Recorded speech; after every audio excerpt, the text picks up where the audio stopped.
Thank God for this episode, because I needed a break from all the heartbreaks. Anyway, the episode was great, a lot better than I expected, because it's called Ghostf. What was I supposed to expect? But I did love how they let Millie shine in this one, and the insight to Blitz's trauma, but I guess I should start with him coping with his breakup. It was not a breakup! Yeah, I know. But he did spend all their money on taxidermy owls and plates with horses on them.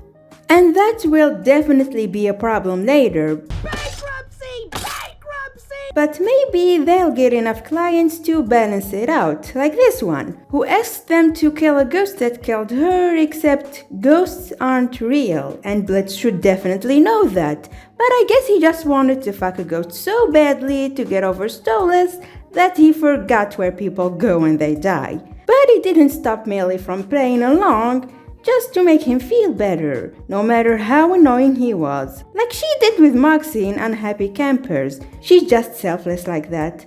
And it was sweet when Luna agreed to watch Moxie for her. Thanks, Luna. It's good to see them have a positive interaction, especially now since Luna is too tired to watch anyone at the moment.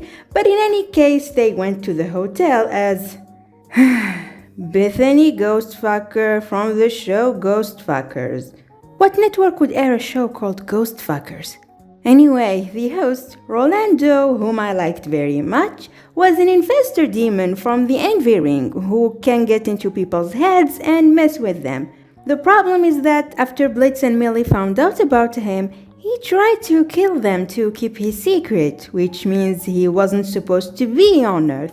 Because, from what Millie said, infestor demons are like succubi, except instead of seducing their victims to sin, they seem to mess with their heads enough to off themselves or commit other sins.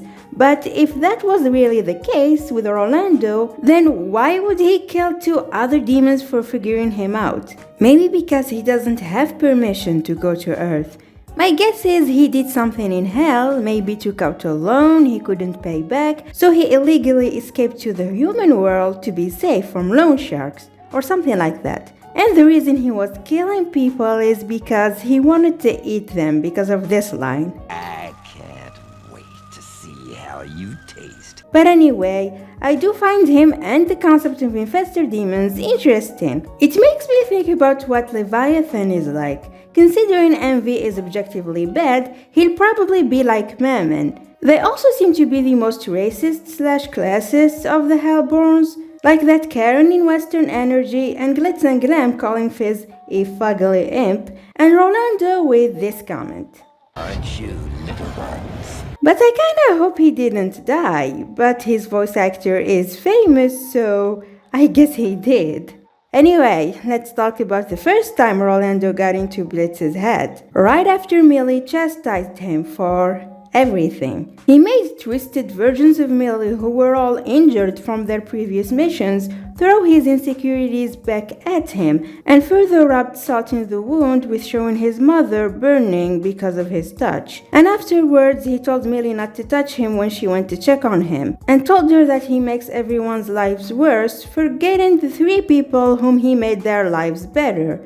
And we got some backstory on Millie when she reminded him of that. And apparently she wasn't always this adorable little sweetheart who's occasionally a psycho. Just a cold-blooded and a very talented imp assassin trying to survive in an oversaturated market until she met Blitz, an imp who works for himself and doesn't let societal norms limit him, and he inspired her to want more than just what was expected of her by their bigoted world, and fulfill her dreams, which is sweet, but it does show how imps are dealt a bad hand. They can either work as farmers in Wrath or as henchmen or be bullied by the royal family, with a few exceptions like Blitz and Crimson. But it explains her parents' attitude towards her life choices, because the way they see it is she could either stay and work in their farm that will guarantee she'll have a comfortable life, or she could travel to other rings and take multiple jobs just to get by for the rest of her life.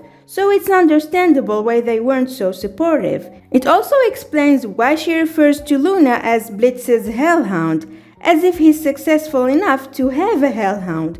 But regardless, I do find Millie and Blitz's friendship adorable. I never managed to figure out what Moxie and Millie are to Blitz. My guess at first was that his feelings for them are completely platonic, and the reason why he wants to sleep with them is because it's his weird way of showing affection. And although I'm confused about Moxie after Ozzy's I love you. from Millie's side, she always seemed to be friendly with him, and she always calls him by his name, unlike Moxie, and she even asks for his sex advice. But despite this, there's no doubt to me that it is completely platonic. And he is also her best friend who doesn't let anything or anyone get to him. So when she saw him down in the dumps watching trash TV and eating ice cream with cheese, she didn't know what to do. She never even saw him like that before, but it's just a breakup, so he'll get over it eventually.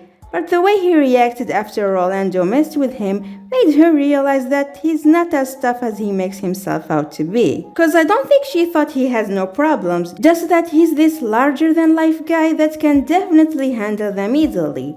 But he's not really. So she just lashes out on him and leaves him when he became too much. And I can't blame her cause Blitz has a tendency to overindulge in destructive behavior to run away from his problems. So I'm guessing they all see it as just Blitz being, well, Blitz. But she did apologize for it and told him how he made her life better and that she should have been there for him anyway. It was sweet when they had that heart-to-heart talk and held each other like that. And she let him know how much he means to her cause he thinks everyone in his life actually hates him. Something Rolando took advantage of when he possessed him again to show him the times he hurt people. Starting with the accident. We see him then holding his mother's brooch, presumably after she died, and then his father hitting him, like it's all his fault and not Cash's, who didn't fireproof his tents like he definitely should have, but I digress. And then we see Fizz before Blitz left him to get help, and then Cash again stopping him from seeing Fizz at the hospital. I fucking knew it was him. We then see Fizz and Veronica at Ozzy's, and then we see Moxie and Millie hugging in both Murder Family and Truth Seekers. Does seeing them happy together makes him feel unwanted, especially since he was their friend first, and now he thinks that there's no room for him in their lives anymore. That would explain why he wanted a threesome so badly. But anyway, later we saw Luna at Spring Broken when she said that she doesn't need him, and in Seeing Stars before she kicked him in the nuts, and Barbie Wire in Unhappy Campers, and Stolitz at Ozzy's, and in Full Moon and Apology Tour. I already commented on those, but he's really affected by what happened between them. And then Millie tries to wake him up, so Rolando possesses Blitz to fight Millie and throws her insecurities back at her, as if it's Blitz's opinion of her. And he was really afraid he would drive her away like that. But Millie actually knows Blitz, and she knows that he doesn't think like that about her. But that last one here... Nobody cares about you or what you want. They're too caught up in their own misery to even remember you exist. seems oddly specific. And I think she actually feels like that sometimes. And she's aware that she's had a better life than everyone else in the IMP, and that she's the least troubled member because of that. So maybe that's why she always feels like she has to help her friends feel better when they're upset. But she didn't let that get to her anyway, and beat the shit out of him and got him out of Blitz and killed him. So all is well, I guess, except they're still bankrupt. All in all, I liked the episode. It was adorable. I see why people might have issues with it since it's still not a Millie episode, but it's still nice to see her without Moxie anyway. And we'll probably get an actual Millie episode later, so it doesn't bother me as much. I liked past Millie and Blitz in the flashback, and I like this joke. You can beat the Nazis, and I'll beat you too, bitch! Look out, Millie, he's a patriot! And Rolando, he was cool. I just hope Mastermind won't break my heart, even if I know it probably will. Anyway, that's all I have to say. Thank you so much for watching, and I'll see y'all next time. What kind? Sexy disturbances? Yes, sir. Yes, sir. Yes, sir. Yes, sir.